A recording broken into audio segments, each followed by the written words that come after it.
Hello mga mamshi sa Japan, good morning! Eto nga pala noong Sabado, sasamahan nga pala namin si Daddy. Si ate nga pala, wala niyan. As usual, nasa lolo hapon niya at lola, hiniram kasi siya. Di bale, naglakad lang kami kasi umuulan at ang lamig din. Medyo late na nga kami umalis ng bahay kasi akala namin magbabike kami. Pero sabi ko kay Daddy, maglakad na lang kami kasi umuulan nga. At nandito na nga pala kami sa clinic at tinawag na nga si Daddy. Pero bago yon, pinaihi muna siya at pagkatapos nun, maya tinawag na rin si Daddy sa loob para i-check ang timbang at kunan ng dugo. At eto nga si Bunso, nakitimbang din at yung mga nurse nga, cute na cute sa kanya. Pagkatapos nun, muling tinawag si Daddy para naman kunan ng picture yung mata niya. Sa mga hindi nga pala nakakaalam, every month merong check-up si Daddy. Lagi ko siyang sinasamahan kasi kailangan niya ng taga-translate. Kapag wala ako, hinahanap ako ng doktor niya. At pagkatapos kunan ng picture yung mata niya, sabi ng nurse okay naman daw yung mata niya. At pagkatapos nun, naghihintay uli kami dito sa labas para naman tawagin kami ng doktor niya.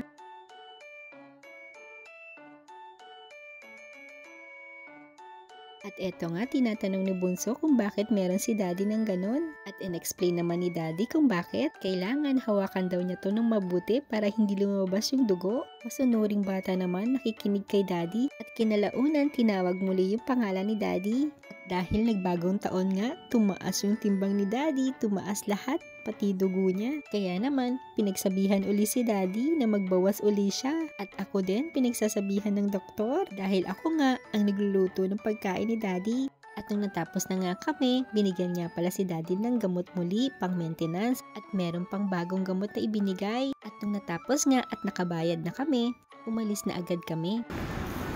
Penge. Salangan. Pagkatapos nga namin sa clinic, pumunta nga pala kami sa Yellow Store. Yellow Store yung tawag ko kasi kulay yellow. Actually, dirty market siya. Ang mura nga ng mga tinda doon, kahit mga isda. Sa sunod, ipapakita ko sa inyo yon. Malapit lang kasi yon sa clinic ni Daddy. Kaya naman, dumaan na kami doon. Plaza daw Bartilios. Bonito ko yun, hindi nilalagay sa ito dito na magbugad. Bartilios. Sa atin manipis yun, di ba? Tapos bilog, mahaba.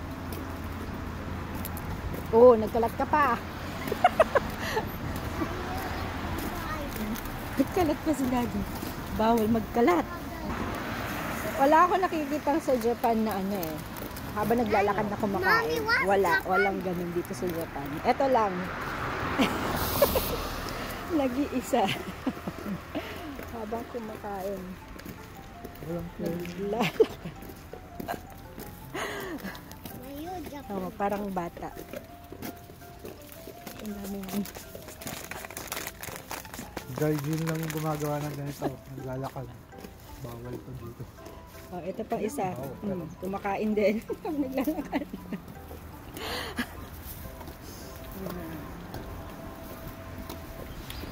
Actually, hindi naman daw bawal kumain talaga sa labas. Basta, yung gomi mo o yung basura mo, itago mo. O iuwi mo sa bahay para itapon doon. Ito talaga si Daddy, napakabilis kumain. Isa pa lang nga yung nakain ko. At eto nga, nag-vending machine pa. Dahil Sabado nga ngayon, cheat day ni Daddy sa pagkain. Kaya naman, sinasamantala niya yung araw ngayon. Kasi pagdating ng Lunes, diet na uli siya. Paka-strict kasi ng doktor niya, ang daming pinagbabawal. At eto nga, cafe oli pala yung binili ni Daddy. Actually, bawal sa kanya yan. Ang pwede lang sa kanya, black coffee, yung wala talagang sugar. Ang lasa.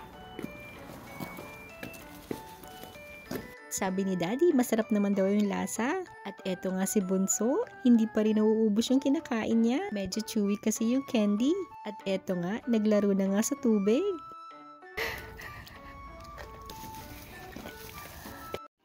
Bilang ilaw ng tahanan, napaka-importante ipagdasal natin ang ating mga asawa. Isa ito sa isang sikreto sa mag-asawa. Paano? At kung ano, pray that he would walk in his God-given purpose and have his worth in Christ. Pangalawa, pray that there would be healing from any past pain, that he would go to God for comfort. Pangatlo, pray that he would seek God first and most, and that we would have eyes only for each other. Pang-apat, pray he would get words of encouragement from me and from others. Pang-lima, pray that he would have amazing friendship with me and with God-fearing men. Pang-anim, pray that him and I would have romantic, wonderful moments and see the best in each other. At ang pinakahuli, lalo na kapag linggo kung magsisimba kayo, pray that he and I could rest in amazing presence of God,